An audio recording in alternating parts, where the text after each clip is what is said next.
Hey everyone, welcome back to the channel. Today I'm super excited to share with you my step-by-step process for breeding guppies the right way, from picking the perfect breeding pairs all the way to raising healthy, vibrant baby guppies. Whether you're new to fish keeping or you've tried breeding before with mixed results, this video will give you all the tips and tricks you need to boost your success rate and keep your fish happy and healthy. So let's dive in and get started.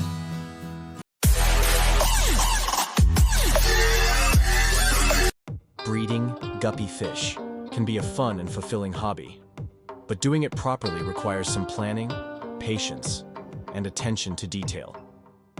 In this video, I'm going to walk you through my personal method for breeding guppies in a way that keeps both the adults and the fry healthy, happy, and thriving.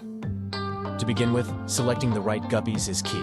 I always start with healthy, active, and well-colored guppies, usually around 3 to 4 months old, which is the ideal breeding age.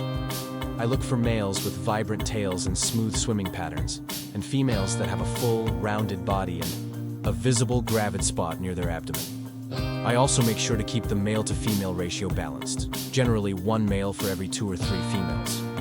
This helps reduce stress, as male guppies tend to chase the females around constantly if they're outnumbered.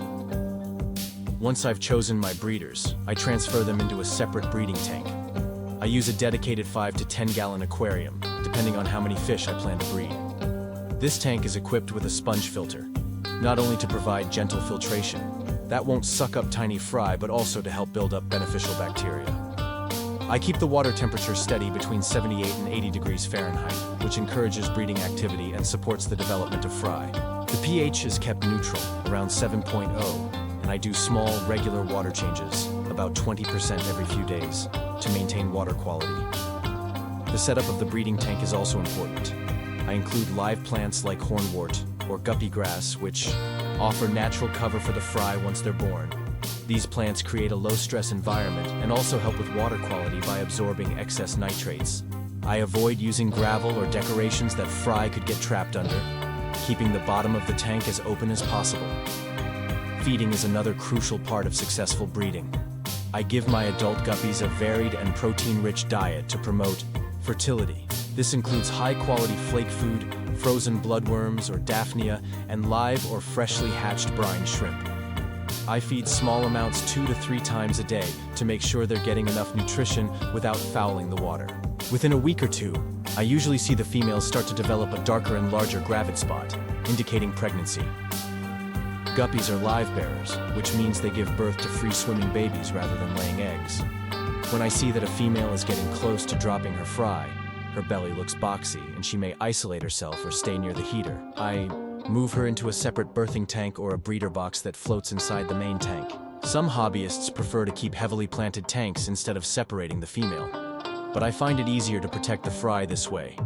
After the female gives birth, usually to 20 to 50 fry, I gently remove her to avoid any risk of her eating the newborns. Raising the fry is where the real work begins. I feed them high-protein foods like powdered fry food, crushed flakes, and most importantly, baby brine shrimp, which help them grow quickly and develop strong immune systems.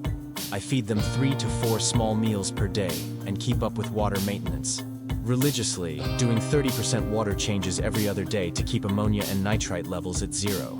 It's amazing how fast they grow with the right care.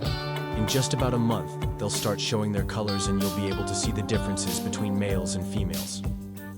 By about 6 to 8 weeks, the guppies are usually ready to move into a community tank or be sold or traded. At this point, I sort them based on size and color patterns, and if I'm planning another round of breeding, I select the best specimens to continue improving the line. And that's it, my full process for properly breeding guppies. It takes some work and attention, but the reward of seeing healthy fry grow into vibrant adults is completely worth it. If you found this video helpful or have any questions about the process, drop a comment below. I'd love to hear from you. And don't forget to like and subscribe for more fish keeping tips. Happy fish keeping!